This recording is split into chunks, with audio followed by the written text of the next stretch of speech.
2022 regular and work session meetings of the Pinehurst Village Council.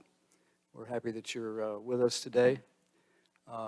As I mentioned just a minute ago, if you intend to want to make comments under the regular meeting agenda today, please sign the form at the back of the room. There are also copies of the agenda there if you wish to have those. And we'll welcome those comments at the end of the regular meeting under agenda item number 9. Having called the meeting to order, I would ask for the invocation and the Pledge of Allegiance to commence. And I'll call upon Reverend Hugh Tudor Foley for the invocation. Would you please stand?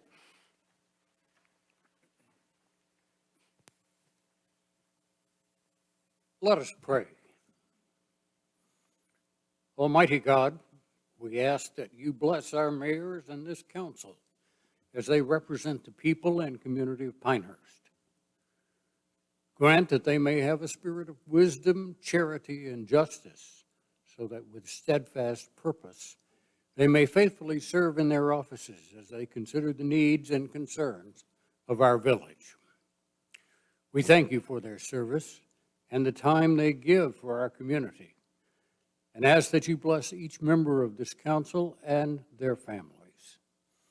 In your holy name, amen. To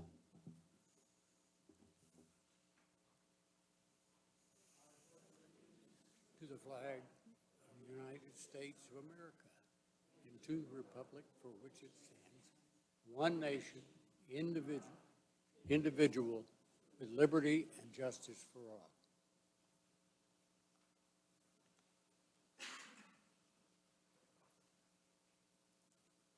Thank you, Hugh. Good to have you with us again today. Please stay with us as long as you're able. We'll move into agenda item number 3, which is reports from the village manager and members of the village council. Village manager is on my immediate right, Jeff Sanborn. Council members present today are Jeff Morgan, Jane Hogeman, Pat Pizzella, and Lydia Bosch, as well as myself. Jeff, your reports. Thank you, John. Just one thing I'd like to comment on for the public, and that is a reminder that we have our stormwater master planning effort underway right now, and notably, tomorrow evening at 6 o'clock here in Assembly Hall, we have an opportunity for public engagement on that process. Really interested to hear from members of the public what their perceptions are about problem areas in the community, and you also have the opportunity to hear about what the process timeline looks like and how we're going to go through this effort.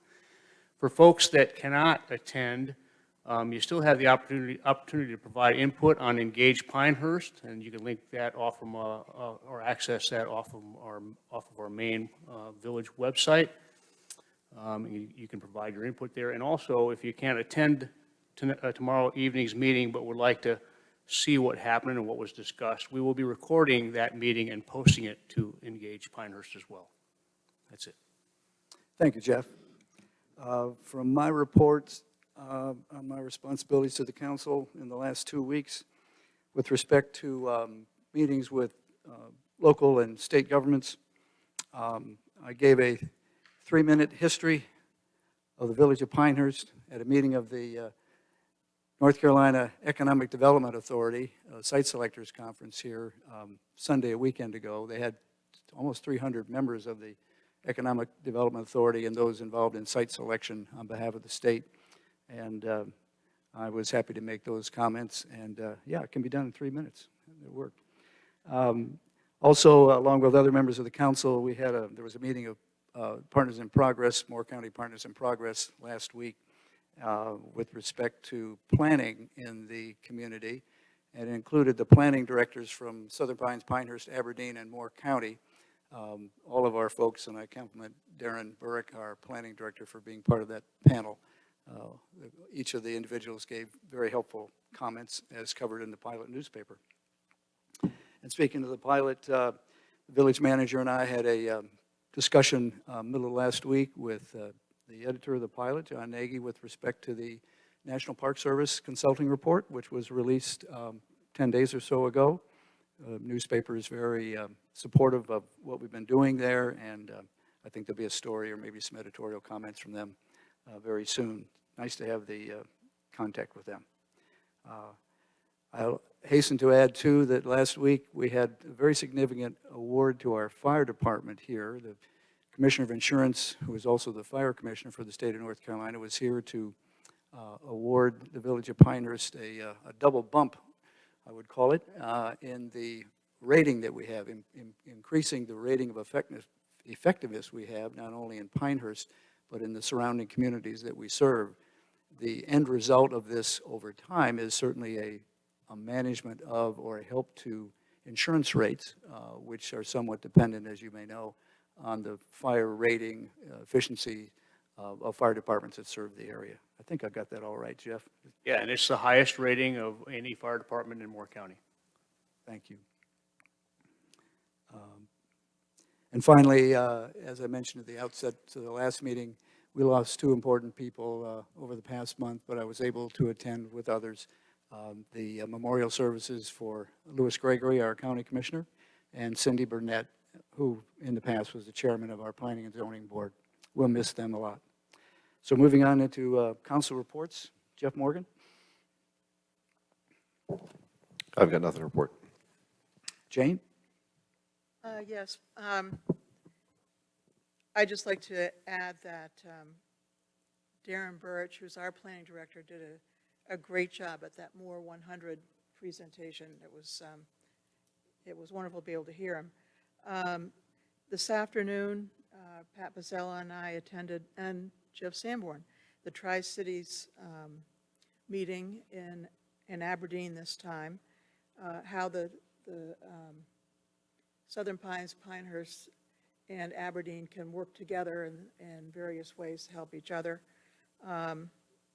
which is sponsored by the Triangle J Circle of Governments, and talked about connectivity of bicycle and pedestrian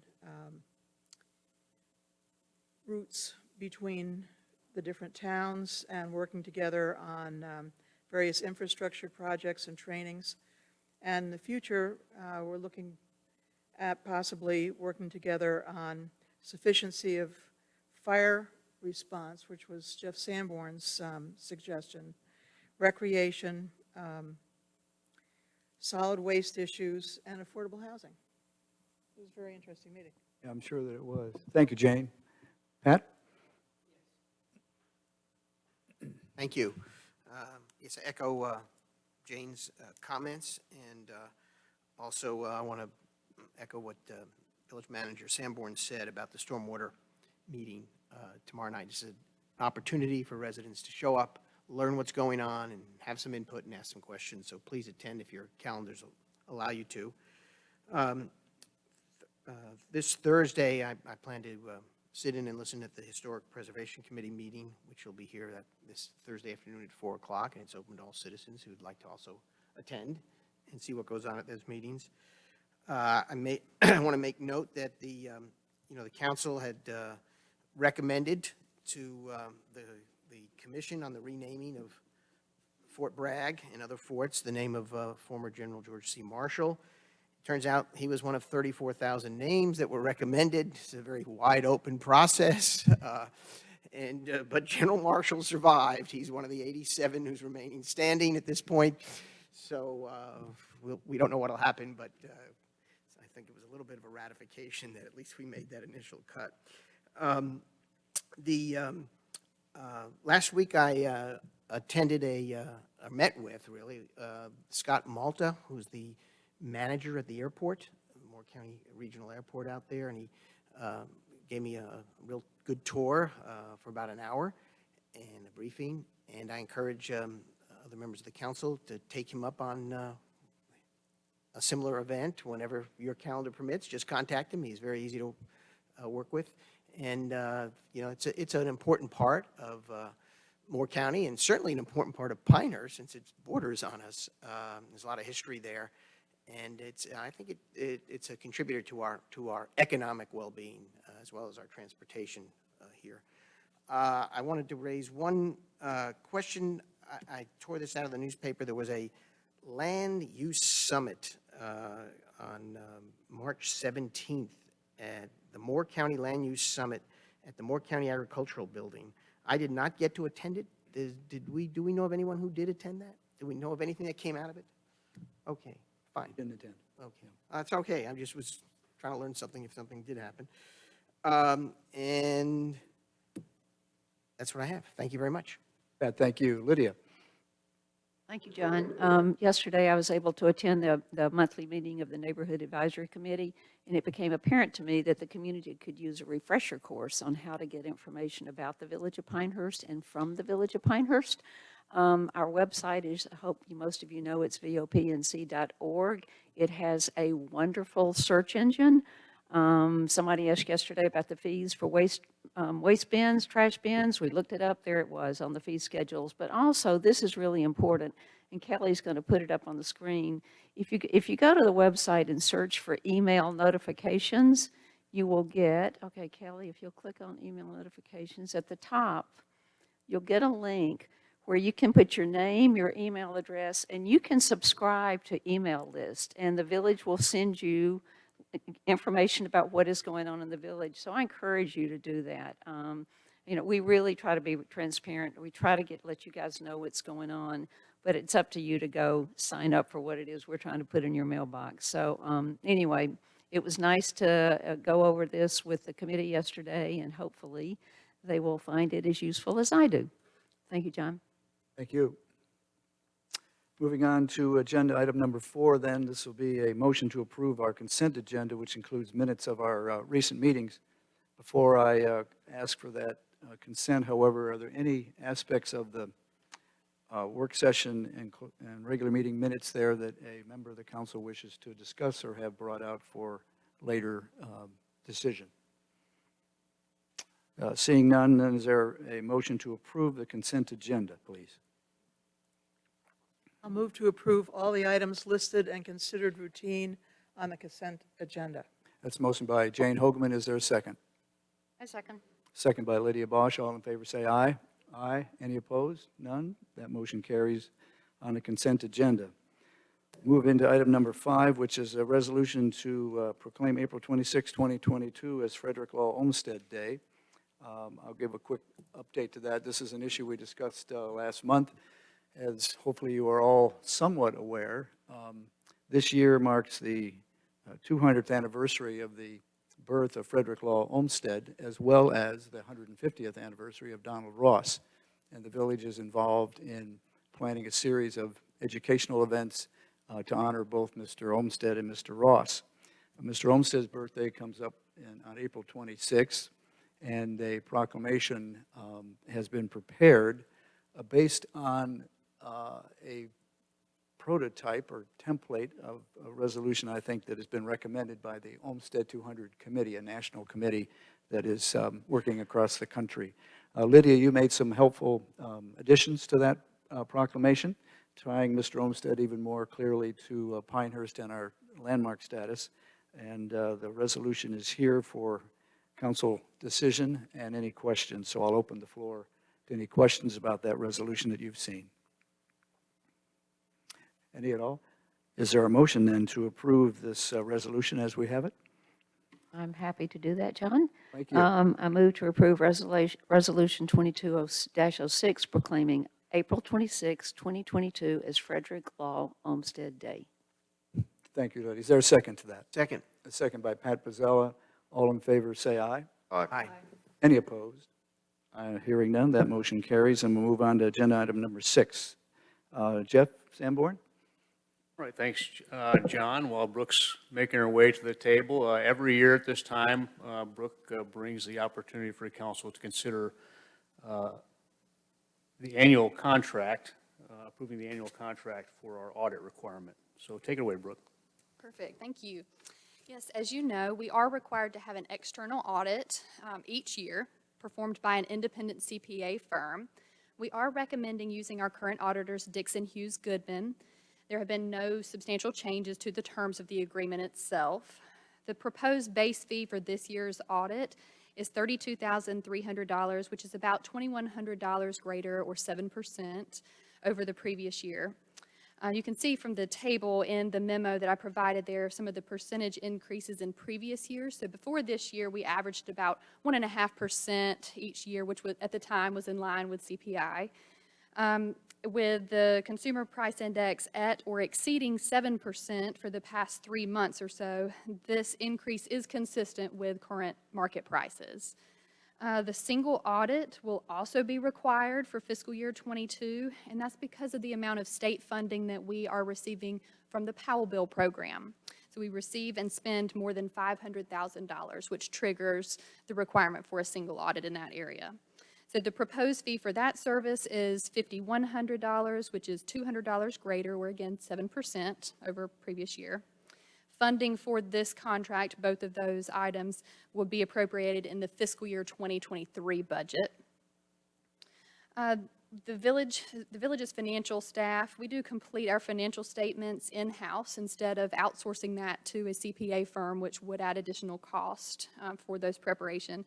We also complete all the required audit schedules in-house as well, which allows us to keep that audit fee at what we consider a reasonable price. So a contract has been provided for your consideration today, and I'm happy to answer any questions you may have. I might also add, I think you did some comparative looks as well at some of our typical comparative communities, and even with this 7% increase, we're substantially below other communities that we typically compare ourselves to on a wide range of things. That's correct. That is correct, Jeff. Thank you. I have a question, Mr. Mayor. Yeah, how many years has this auditor done our audits? For at least the last 15, 20, something along Oh, that line. we've had one auditor for all that time? One firm, yes. One firm, It's that's been what I mean. That's correct. Right, It has okay. been firm. And- Different group each time. And are there any laws, obviously not in North Carolina, requiring a different auditor after a standard period of time? Not for the local government audit requirements. Not for local no. government audit? That's a long time to be with one auditor. I have nothing against the audits, and I think I've read them, but that's, in the federal government, there's an actual requirement that after 5 years, you have to go to another auditor and compete it. That's a very good question to ask, and some people will suggest that you should be changing your auditors on 5 years, whatever. some sort of a rotation, just in case one firm is missing something, or there's an uncomfortable or inappropriate relationship that's being built or something like that. And we've looked at that a couple times in the past and recognized that what we gain from the fact that these auditors know us and know our systems, and the lack of the startup costs of bringing in a new auditor and understanding the professional. The level of professionalism we have in our staff and with this audit team, we think we're in pretty good shape continuing this process. What about and we have discussed this every couple of years, but are we changing the partner involved and/or the analyst or principal involved on that? Is that moving around so we're getting different people and different perspectives? We Look have in your over term? the years. Yes, we have over the years. I can think of at least 3 partners that have been on the engagement just in the time that I'm aware of. At this time, we would, I believe John Frank, who spoke with you all Right. For the last presentation, he is still planned to be the partner on this upcoming engagement, assuming he's not making any plans to leave the firm, which I'm not aware of. So at this point, he would still be the same. However, the manager, Veronica, who was with us last year, or possibly the year before, she has left the firm as well. So we have new team members. The people who are actually performing the testing are different. That's a constant rotational basis. We have different folks who are coming out to do the audit itself. I don't think, and it's not the reason not to change, but I don't think there's also a lot of other firms to choose from, even within a broad range of areas here. Dixon Hughes is here in Pinehurst, or in Southern Pines, and there are others from Raleigh or Greensboro, I'm sure, that could be made available, but they do have some expertise in this area as a firm, but also in working with ourselves, as Jeff has pointed out. Nevertheless, as we know from our School of Government training as council members, that sort of moving around of individuals and changing from time to time is an important thing to do as well. And you feel you're working well with them, obviously, Brooke. Yes, and they're very responsive anytime I have a question about, how to present something in the comprehensive financial report and things like that. I do touch base with them to say, this is my interpretation of the standard. Can you give your feedback? And they're very responsive to that. Okay. John, also I'd like to add, as I'm the treasurer, and they call me to ask me some questions, and I always ask how you're doing. And they are complimentary of you, complimentary of the work that, of how they're able to work with you and our staff. So just wanted to pass that along. Yeah, that's helpful. Thank you. Any other questions for Brooke about the audit contract? Yeah, just one question. Is the the School of Government or the League of Cities or any of these statewide organizations provide any guidance on how long a community should be with the same auditor? Is there's no sort of good guidance or good government approach? They don't address this at all? Not specifically, no. I mean, we do have opportunities, as, you know, Jeff indicated, we have talked about, you know, doing an Recompeting. RFP or Yeah. something. I will say too, at our most recent investment conference, you know, the topic of audits came up, and the fact that one large auditor, one large audit firm, I guess I should say, is leaving the market in North Carolina for governmental audits. And so that's another group that's leaving that, from what Sharon Edmondson has said from the LGC, that there's just very few audit firms who are still interested in performing audits of local governments. And so definitely a supply and demand issue in this area. Interesting. Okay. Thank you. That is a Maybe little- to clarify though, Pat, I do recall that in a school government training event that some of us, probably even at this room, at this table, participated in, well, maybe not, because it may have been several years ago, but a presenter suggested that, you know, you might want to consider turning over your audit firm every once in a while. Now, that was that presenter's opinion, but I don't think there's any position that's in writing anywhere from the school government or from the League of Municipalities that says that same thing. I can see the challenge for a budget of our size and being able to go out there and, you know, attract a lot of bidders. Obviously, a large institution or a large government, from a due diligence standpoint, just wants that healthy turnover. But when you're dealing with a place our size, it's difficult to find a lot of people that feel it's a worthwhile thing to do for their company. So that's the challenge. 15 years is a long time for one auditor. Yeah. Something to think about. So a large CPA firm that had a government team is vacating that practice. Is that- Correct. That is correct. That's interesting. With 100 counties and 570 municipalities in the state of North Carolina, that's a lot of work. And I think the interest there would be retaining, not losing participants in the audit side of that. But so be it. We'll do the best we can. Thank you, Brooke. Is there a motion then to approve the contract for fiscal 2023? I move to authorize that the mayor or his designee enter into an audit contract with Dixon Hughes Goodman in the amount of $32,300 for the financial statement audit and $5,100 per major program for the state single audit. That's a motion by Lydia Bosch. Is there a second? Second.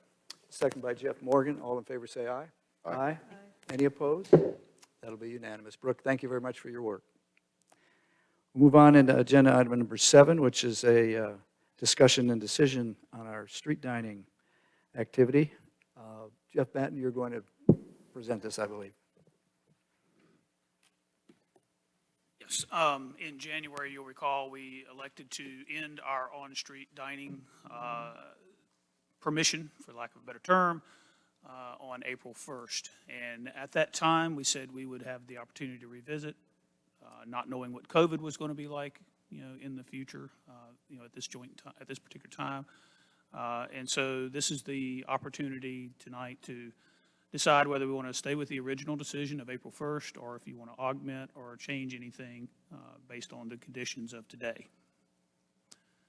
Just to review, and just a sec, we made a decision back in January to end street dining as defined, and I'm going to have you talk a bit about that, Jeff, on April the 1st, just to lay the groundwork for our visitors here and the council. So we're taking the opportunity now to either reconfirm that or to change that decision, correct? That is correct, because at that time, we said that we would revisit it. Because we, again, did not know in January what COVID would look like in March or on April 1st. And so we're now approaching April 1st, and so we thought it'd be an appropriate time to at least revisit it. Right. The COVID environment, I think we would all agree is better probably than it was even in January. So that particular component of reasoning for on-street dining, I don't think is strong at this point as a really valid reason. There are no restrictions for restaurants for dining inside. It's now a question of whether we wish to, for whatever particular reasons, want to continue on-street dining for some additional period of time, or whether we're comfortable with April 1 bringing that to a close. This does not have anything to do with outdoor dining. Please explain that, and I want everybody who's Or- listening online as well as here in the room to listen very carefully to what the definitions are here that we're talking about. Jeff, go What we're ahead. talking about with on-street dining is specifically that, using public parking spaces to extend your dining facilities out onto the road. This has nothing to do with the existing outdoor dining that many restaurants in Pinehurst already have. So I think there has been some perhaps misunderstanding in the community that, we were ending outdoor dining, and that's simply not the case. It has nothing to do with that. This simply was to reclaim parking spaces, out in front of the businesses. Part of the reason for doing so was a fairness consideration to other businesses who were not allowed to use public property for financial gain. We don't allow a jeweler, a realtor, a clothing store, or anyone else to use the public parking spaces in downtown to sell their goods. And that is a large part, I think, of the reasoning for the decision that was made in January, is it's all about being fair. There is also safety considerations. We have not had an incident that I'm aware of anywhere downtown, which has been great. There are incidences and evidence of unfortunate situations that have occurred across the country. But if we did want to continue on a permanent basis, which state law now permits, there are safety considerations and aesthetic considerations that we would need to put in place, I think, to do it on a permanent basis. It has to be highly visible, vertically and horizontally, for those safety reasons, if we were to continue it. But I tend to fall back on what's fair to the rest of the businesses in downtown. But ultimately, it's your call as to whether you would want to, again, stick with April 1, push that sunset date out a little further, or look to go to a more of a permanent arrangement to allow on-street dining. If you do, there's ordinance that must be adopted by state law in accordance with state law. One of the things I would also point out, there may be some misunderstanding as well, is that businesses, restaurants cannot add seating to their capacity by this on-street dining. They put 3 seats out on the street. They have to take 3 away inside. That's in the state statute. So it is not an additional seating capacity for the restaurant. It's, I guess, more about having some additional outside space primarily. So that's pretty much the background. As I said, we did say in January we would come back and reconsider, and that's this opportunity to do so. Jeff, thanks very much. Entertain question. I'm sorry, Jeff Sanborn? Just going to add that, associated with the safety concerns there are also liability concerns, given the fact it's sanctioned use of public space in a potentially unsafe way. Thank you. Are there questions from the council and comments on that? I do. Lydia, please. Yeah, I've got a list of, I guess, questions, concerns, and, number one, we've got 2 restaurants downtown who are really, really pushing us to do this. And I understand the financial impact that COVID has had on them. But as I read the emails that came in today, this is not a simple yes or no question. It's not, do we do it? This is a state statute that allows this if we do certain things. So we don't just, like I said, it's not simple yes or no. We got to go through the state statute, and we got to go through Pinehurst. One thing that concerns me is giving public space to a private entity. I mean, you had talked about giving public space to a business and not to other businesses, but I'm concerned about giving public space to a private business. You know, can we even do that? So that's the first question I have. Thank you for bringing up that the state statute itself says that you can't add space. Like you just said, if you give 3 spaces on the street, you've got to take 3 spaces from inside. I don't know how you monitor that. I mean, do you? We certainly would not have the ability to monitor that. Okay, but the statute is clear. You can, it's 160A-205.5. We've got appearance concerns. The Beautification Committee said a couple of years ago, they were talking about on-street dining and what it would look like for the village. I know a picture was sent out today, and it just had rope stanchions, and I thought, is that the look we want? And I'm not even sure that is a look to do the, you know, whatever you said, to make it highly visible. I'm not even sure rope stanchions would even satisfy that requirement. So you've got your appearance considerations. And then you had mentioned in your memo in January that Southern Pines and Aberdeen were not going to extend. Do you know if that's still the case? I have not asked them since that time. I mean, I have not heard that they were or were not. Okay. My only assumption is they're not, because I've not seen or heard anything else Okay. about them doing anything with a social district or this, and those are 2 different things. Okay. Social districts are one thing and on-street dining are another, but they were both in that same action that the state took. Okay. And then a picture that we got today showed sidewalks that were being used for dining outside. And you look at that and you go, okay, so we've got somebody walking down the sidewalk in the village of Pinehurst, and if you've got tables on the sidewalk, where do the pedestrians go? Out in the street? I think the picture that was sent was from somewhere else. It was not in Pinehurst. Right. And our rules and regulations, the agreement that we had with our restaurateurs that took advantage of the on-street dining opportunity was that they could not set up on the sidewalk. They had to maintain the pedestrian pathway. It also stipulated that this would come to an end after phase 2 restrictions were ended by the state governor, which occurred over the summer. We elected not at that point in time to end on-street dining because we knew this state legislation was being discussed, and we wanted to see what the outcome of that was going to be.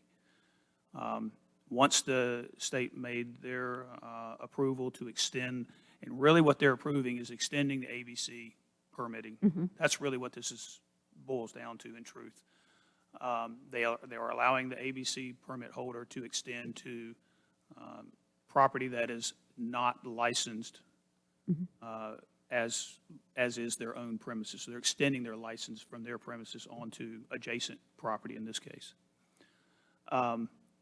So once the state has opened that up for local jurisdictions to make their own determination, that's when we brought this back to council and said, okay, state law now says you can do this. The phase 2 restrictions ended, then we're no longer in a temporary environment, really. We need to, we can remain in a temporary environment for some period of time, but at some point you have to decide you're either going to do this and adopt the ordinance that permits it, or we're not. So that's kind of where, we ended up in January, and why we were before you in January is it was time that, based on, everything that had happened, it's time to make a decision of what we want to do. On-street dining is, it is what it is. It's, for some people, I'm sure it's quite nice, but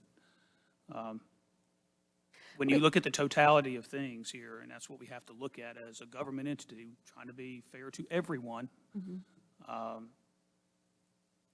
I think at the end of the day, the decision to sunset it was probably the fair thing to do to the other businesses who do not get to use the street in front of their business to sell and profit from.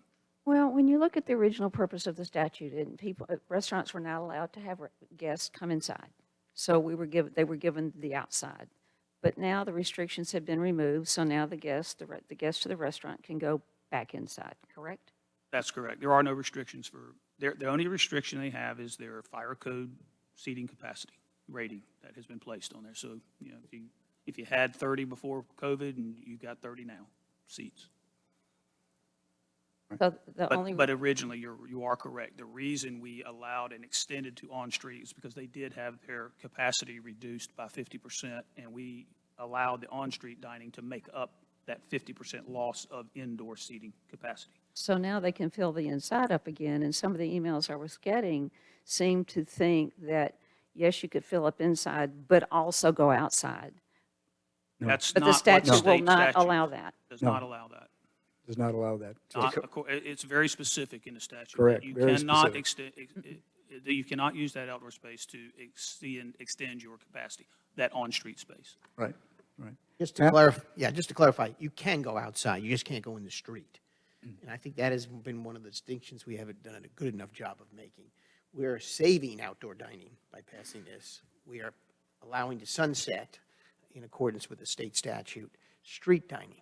So there will still be outdoor dining. That is correct. Outdoor dining is not being affected. Not affected at all. For those who have that capability based on the space that they lease or own. Right. Okay. I think the way the statute actually terms it is off premises.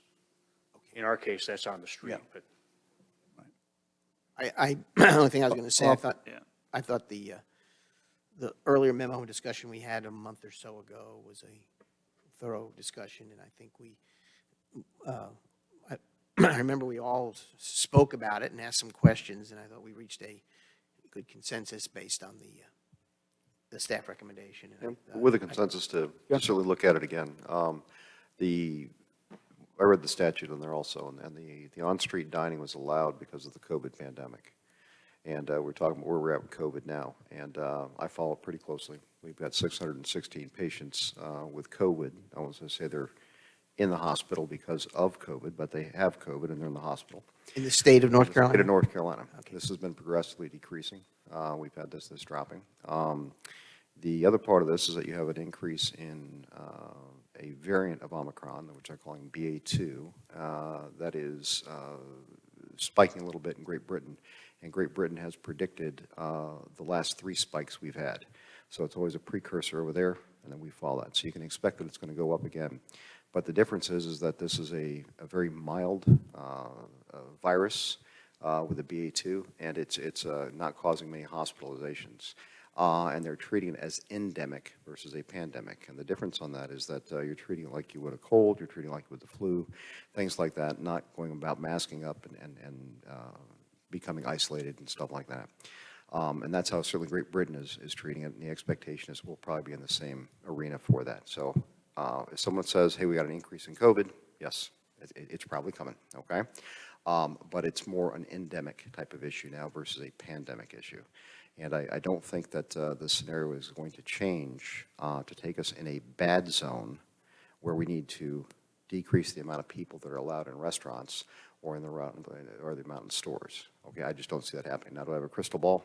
No, mine broke a while ago. But certainly what we're seeing from Great Britain, I think that's a reasonable assumption. I'm always happy to go back and revisit it. But quite frankly, as we revisit it now, I'm not seeing a whole lot of change that we talked about before. Thank you, Jeff. Jane, any comments from you on this issue? I have nothing further. All right, fine. I think we'll have a motion here in just a second, but from my point of view, I think it's important we do stick with the decision we made earlier in the year. And part of the reason for that is that we did send information out about this so the restaurants that would be affected would be able to plan.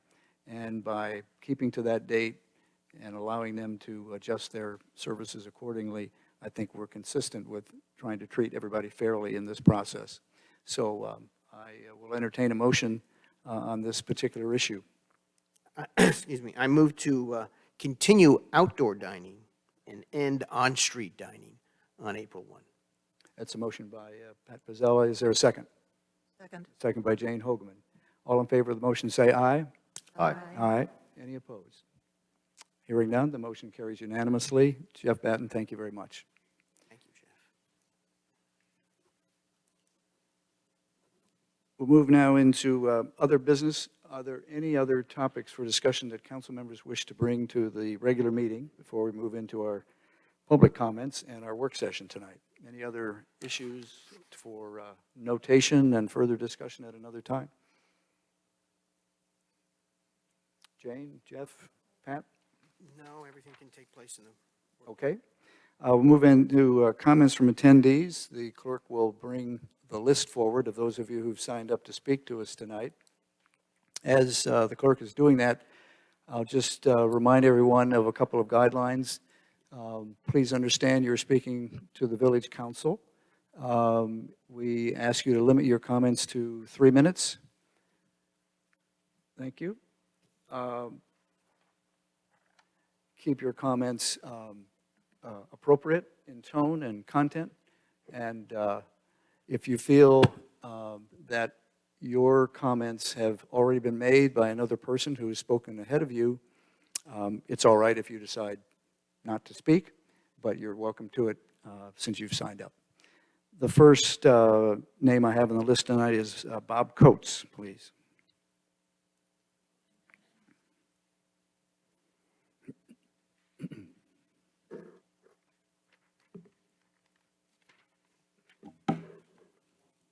Hi, I'm Bob Coates. I live at 21 Edinburgh Lane in Pinehurst.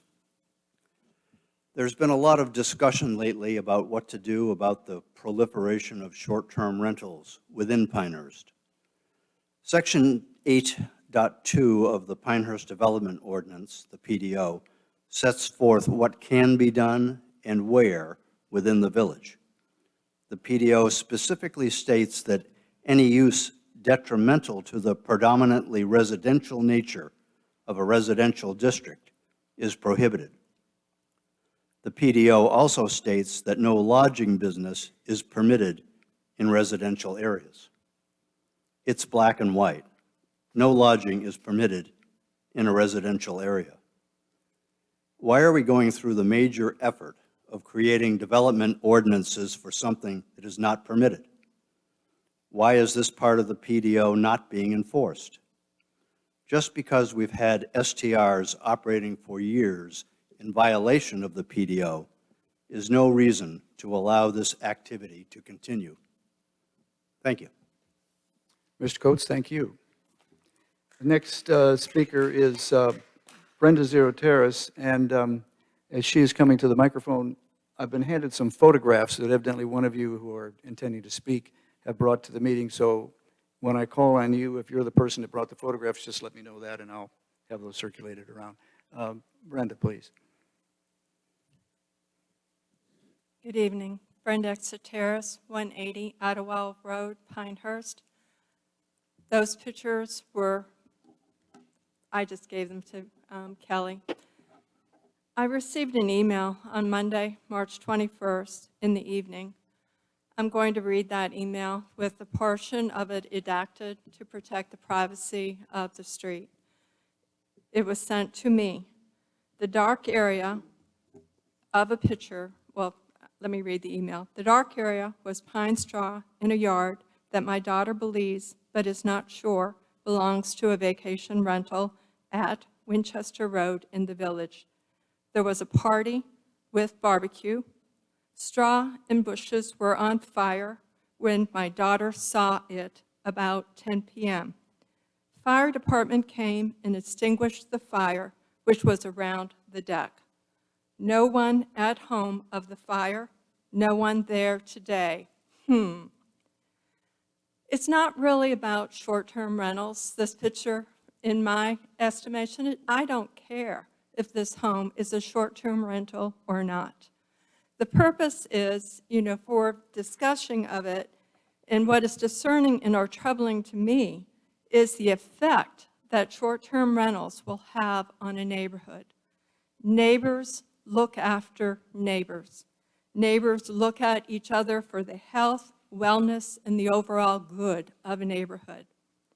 Short-term owners have no connection or limited connection, and sometimes don't even try to get to know the people residing next door to the rental property. We have nightly, daily, weekend, and occasional week-long stage of strangers having no connection with the neighbors. We have property management firms such as Airbnb and VRBR that are not local. They're only in it for the income, as well as property management representatives. Some care, some really maybe do not. It's a job. I take exception to Marcus LaRose's comments from last week's meeting that he indicated he could count on one hand the problems with his properties. Well, I can count on one hand the problems that I've had with one of his properties across the street from me. I am lucky that I made friends with this property owner. We look out after each other. We look out after his property. When I had a family emergency and I had to leave town 2 weeks ago, I asked a neighbor.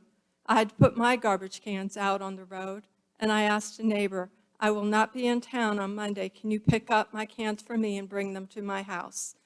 That neighbor also had a family emergency and was not able to do it. I had another neighbor that then said, Brenda, I saw your cans on the road. I brought them out to the road, up to your house. And by the way, the short-term rental across the street from you, I picked up his cans too and brought them up and moved them over to their property. Yesterday again, we had trash removal. The short-term rental housekeeping brought the cans out on Sunday, trash picked up on Monday. Nobody came from that property management firm to go back up and pick up the cans and take them off the road. That's a concern. But what I'm trying to then express is it's neighbors looking after neighbors, making contact with those individuals, and helping each other's out. If it was not for the neighbor across the street from this property at 10 o'clock in the evening that saw flames and saw brush fire that could have impacted and spread throughout the neighborhood, that's a problem. When you have residences that will advertise sleeping for 21 people, and then you then don't know where they're sleeping, how many people are in those bedrooms, how does the fire department even know who is in there or who to rescue? Are there pets? They don't have any idea. And I'm glad I've seen, in the regulations or the approaches that Darren Burch is seeing. When I then read the very first item, permit in all residential areas, I was aghast. Where is the public forum meetings? Where is our opportunity to get on record and let you hear from the people and know how the people actually feel about these? I certainly hope this board moves forward with public presentations and focus group meetings to get the opinions of everyone, because I, for one, am not for this, and I do not want to have my neighborhood turned into a nightmare or my homes that are in our neighborhood turned into hotels for income and purposes other than for gain. Thank you very much. So, Mrs. Terrace, these photographs are from you. You supplied these photographs, and is that Yes, I correct? did. Yes. Thank you Thank very you. much. The next speaker is Nick Chino, sir.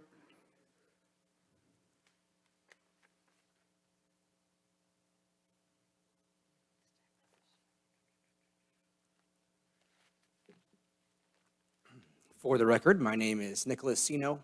I live at 5 Piedmont Lane. Thank you for allowing me to speak this afternoon. I am here as an advocate for home sharing, and I prefer that term over short-term rental because, in essence, that is what people who act as proprietors of these establishments are doing. They're opening their home. I am a user of home sharing services, and I am also a neighbor of a home sharing service. The woman behind me opens her home to people who want to stay in our area for multiple reasons. They may be on vacation, they may be at the hospital. I am not here to dispute the account of other residents. I will add that we are not seeing the same ordinance violations where I live. I will also add that similar ordinance violations do occur with owner-occupied housing. Some of the concerns that people have over home sharing are an excess of vehicles in the street and sometimes noise violations. I have a neighbor with multiple teenagers in their house. They seem to have an overage of vehicles all the time. And if one gets a boyfriend or a girlfriend, it's like a parade. Sometimes my neighbors play their music too loud. Sometimes I play my music too loud. That's part of living in a neighborhood. I'd like to point out here, it's important to not conflate correlation with causation. Any compromise around home sharing may need to be cut with a scalpel rather than a broadsword. I'd like to remind the council that our village was built around a resort. That's the reality, with hospitality at the heart of our local economy. Heavily restricting hospitality would be to the detriment of our local economy, and not just the proprietors of these home sharing services. People who engage in home sharing services have a tendency to want to both eat and shop where they stay and sleep. For those who contend that home sharing services are not permitted within residential zoning, I would point to Chapter 10 of the Village of Pinehurst Development Ordinance definitions.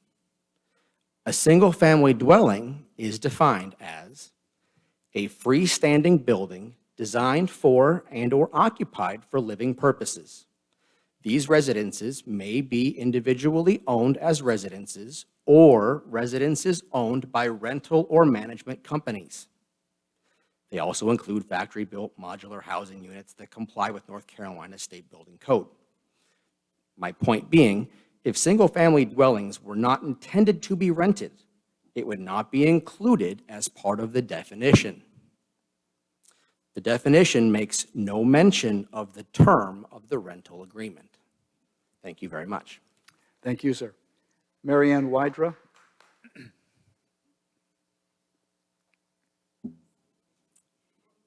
Village Council, thank you for this opportunity.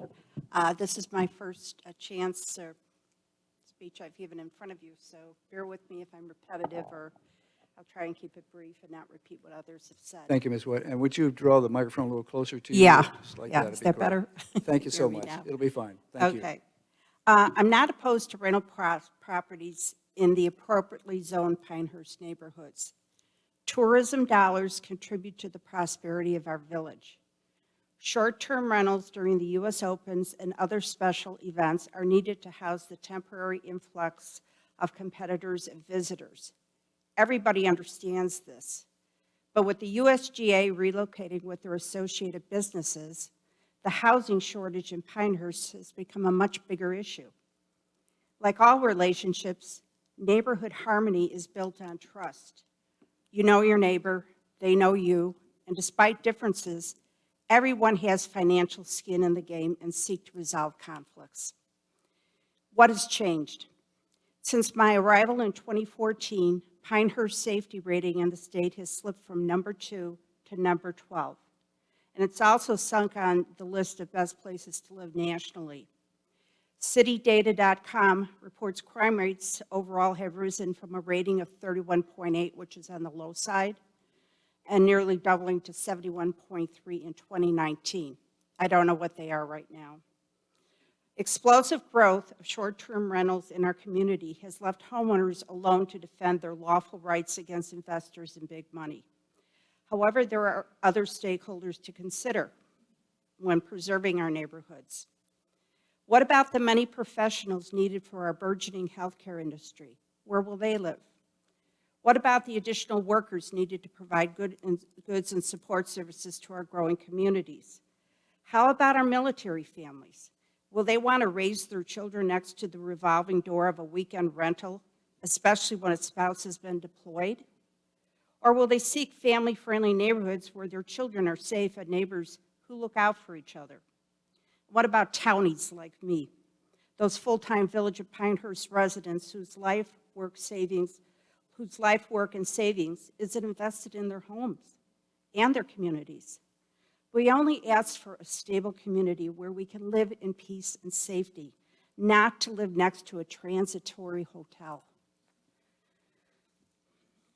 The Pinehurst neighborhood I reside in is Monticello.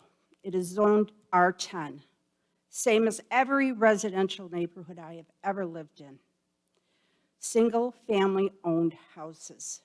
2 weeks ago, the pilot reported a 75% increase in the short-term rentals since last year, 2021.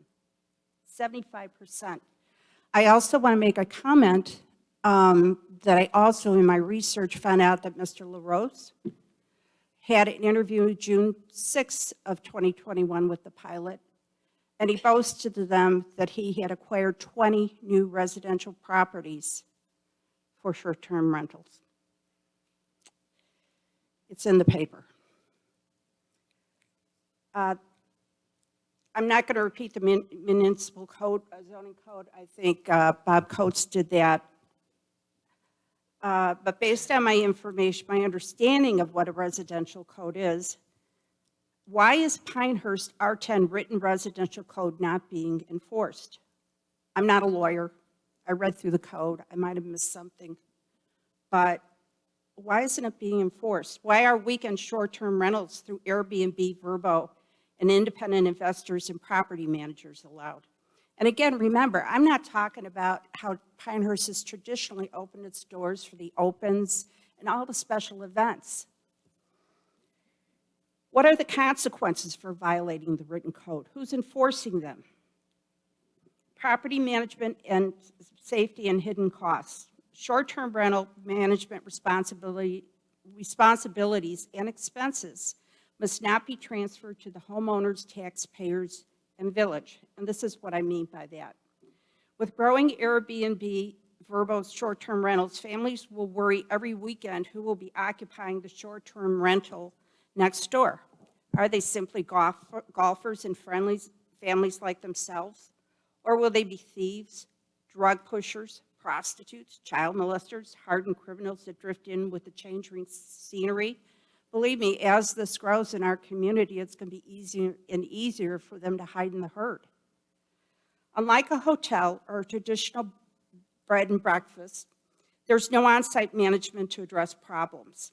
Neighbors are put in a confrontational role with renters instead of an on-site property manager, and if they are through that, those property managers may not be available. Will homeowners be required to invest in more robust security systems, fences, deterrents, and be concerned about increasing break-ins or worse? What about fires to renters who don't know the rules on fire pits? People have talked about the parking and traffic congestion in an already congested area. And then if you call on, oh, I'm sorry, sir, I'll conclude here. The police resources are involved, taxpayer dollars are spent addressing absentee problems. Are occupancy and other taxes charged by hotels? Are they being charged on the short-term rentals? Here's my call to action and my ask of the Village Council. The solution to Pinehurst lodging shortage is not the cannibalization of our residential neighborhoods. I'd like a moratorium, if it's possible, on the Airbnb and Vrbos and short-term licenses until we can reform our village code, clarify and reform that village residential zone code. There's a lot of studies out there in Hawaii, Arizona, other resort communities that have already worked through this problem, so we don't need to reinvent the wheel. And clearly written and easily enforceable consequences of code violations. And I thank you for your time. That is. Thank you very much, Mrs. Wider. Thank you. Sorry, I went over time. All right. Jeff Heinz.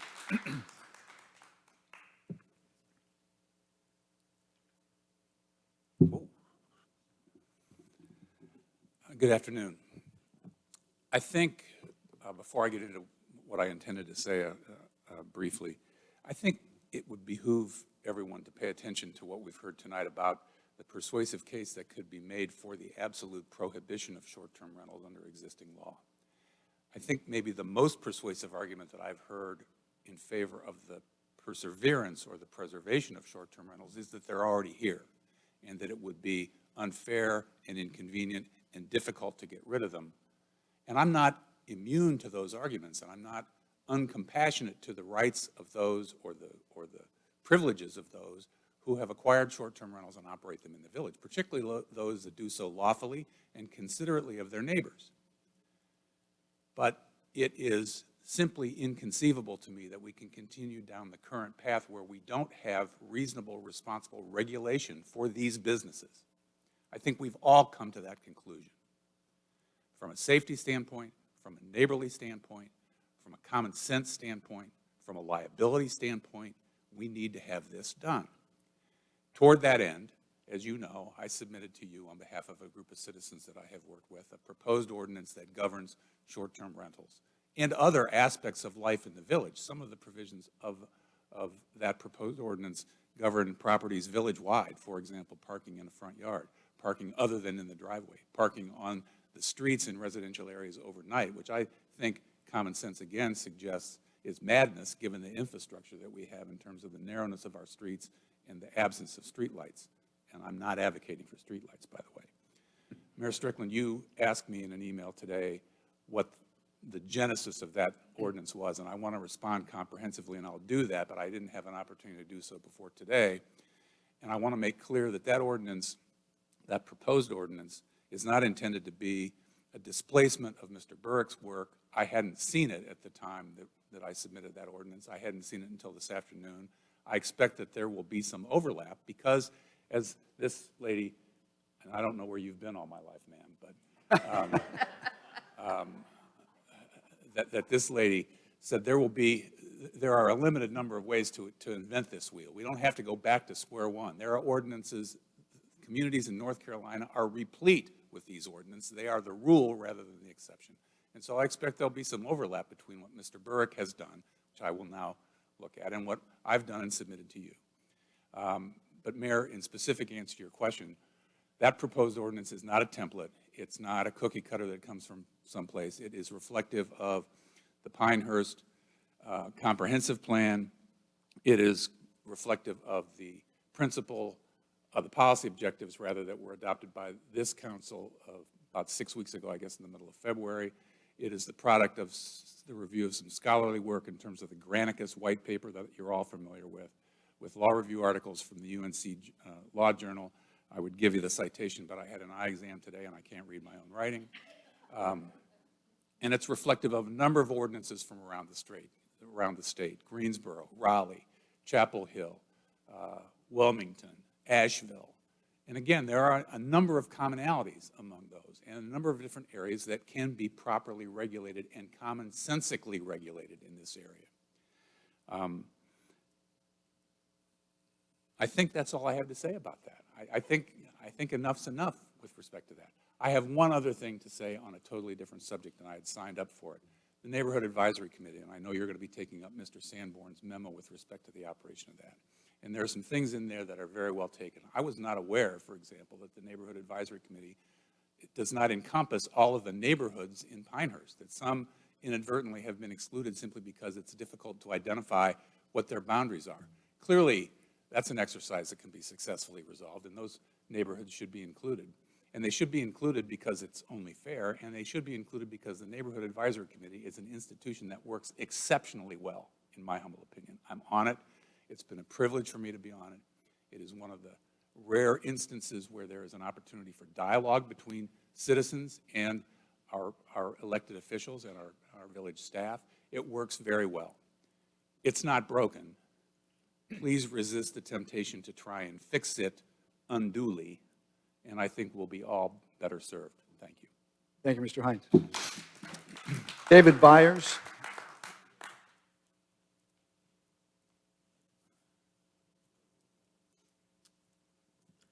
Good afternoon. My name is David Byers, and I live at 125 McCaskill Road West. And I had the opportunity to watch the committee meeting, the last committee meeting, in which there was discussion from Marcus LaRose about short-term rentals. And I just have a somewhat different view that I would like to speak about today. My view comes from across the street and not from a real estate office miles away. We have lived on the street for about 17 years, and the short-term rental has been there probably for 8 or 9 years. Some of the things that we have out, this is a fairly large house, 5 bedrooms, 5 baths. These are tree-lined streets with really limited off-street parking.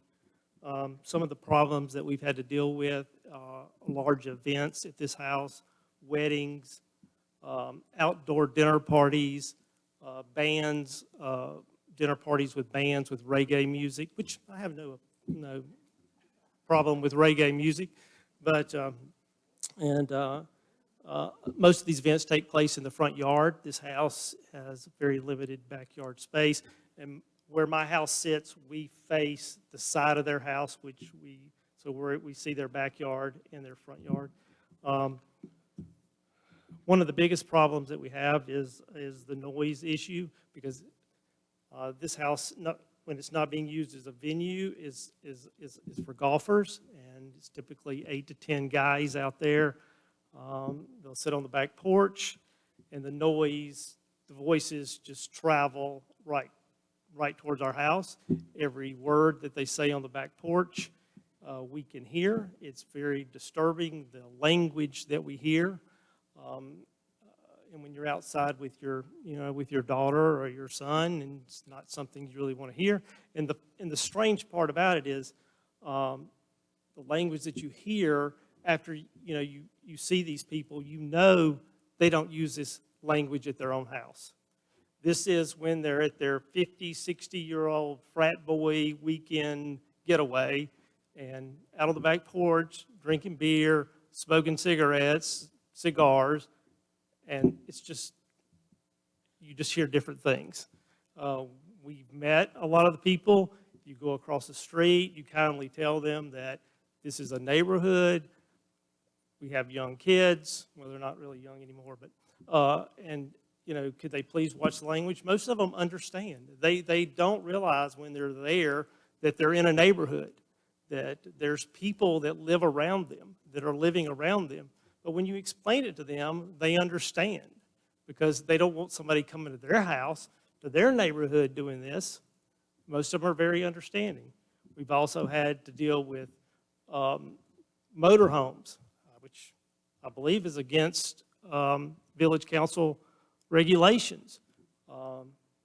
We had a motorhome that was parked across the street for 2 weeks. How did they get away with that? Well, the owner of Sandhills Rental went to the village, found out what the regulations were, and realized he could get away with having the motorhome parked there for 2 weeks. The motorhome was so large they couldn't get it in the driveway all the way. So for 2 weeks, we looked at the back end of a motorhome with a generator sitting outside of it running. When they have these large events, like I said, it's tree-lined streets. There's nowhere for these cars to park. They try to park in our front yard. We've had a guy try to park a 30-foot motorhome in our front yard. Trash. I know one of the ladies spoke about trash. They'll take their trash cans out. People check out on Sunday. They take their trash cans out on Sunday afternoon. We have pickup on Tuesday morning. You tell the cleaning person you can't do that. Their response is, I'm not coming back over here just to take the trash cans out. They have no connection to the neighborhood. They're not concerned about what goes on in the neighborhood. They're just there to do their job, and they're going to get it done and move on. Could you wrap up your comments, please, Mr. Oh, Bryant? I'm sorry. We're We've had to running- call the police about 10 or 15 times in the last 7 or 8 years. I know that may not seem like a lot, but I haven't ever had to call the police on any of my other neighbors in the whole time I've ever been there. I looked on the village website concerning and saw an ordinance for building a fence. It's 4 pages long, and it talks about your concern for your neighbors. I found nothing on the village website that talked about what putting a short-term rental, how the effects would be for your neighbors. Thank you for your time. Thank you, sir. That concludes the list of speakers tonight, at least those who signed up. We will now go to motion to adjourn the regular meeting and move into our work session where we have 3 or 4 different subjects for discussion tonight. Is there a motion to close the regular meeting and move to the work session? I'll move to adjourn the regular meeting. That's a motion by Jane Hoagman. Is there a second for adjourning the regular meeting? Second. Second by Jeff Morgan. All in favor, say aye. Aye. Any opposed? Not opposed. We'll close the regular meeting and start the work session at 5:45. 5 minutes.